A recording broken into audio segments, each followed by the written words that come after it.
Hello friends, welcome back to my channel Mehndi Artistica Neha. Friends, happy women's day to all my beautiful ladies. आज का मेरा video figure work पर based है और ये वीडियो मैंने री अपलोड किया है क्योंकि इस वीडियो पर मुझे ज़्यादा अच्छे व्यूज़ नहीं मिले थे। तो आशा करती हूँ कि इस वीडियो में मुझे इस बार काफ़ी अच्छे व्यूज़ मिलें और आप सभी से एक रिक्वेस्ट करना चाहती हूँ कि अगर वीडियो के स्टार्टिंग, बीच में या लास्ट में अगर एड्स आते हैं तो प्लीज़ वीडियो को, उस एड को स्किप ना करके आप देखिएगा ताकि हमारी थोड़ी हेल्प हो सके। और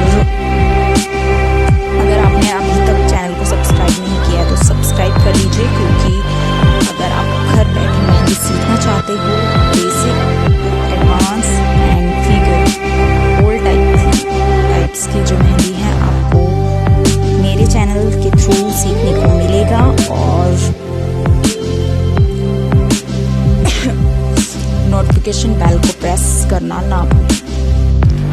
वीडियो पसंद आता है तो प्लीज़ वीडियो को लाइक कीजिए और ज़्यादा से ज़्यादा लोगों के पास शेयर कीजिए और कमेंट में मुझे बताइए आपको मेरा ये वीडियो कैसा लगा।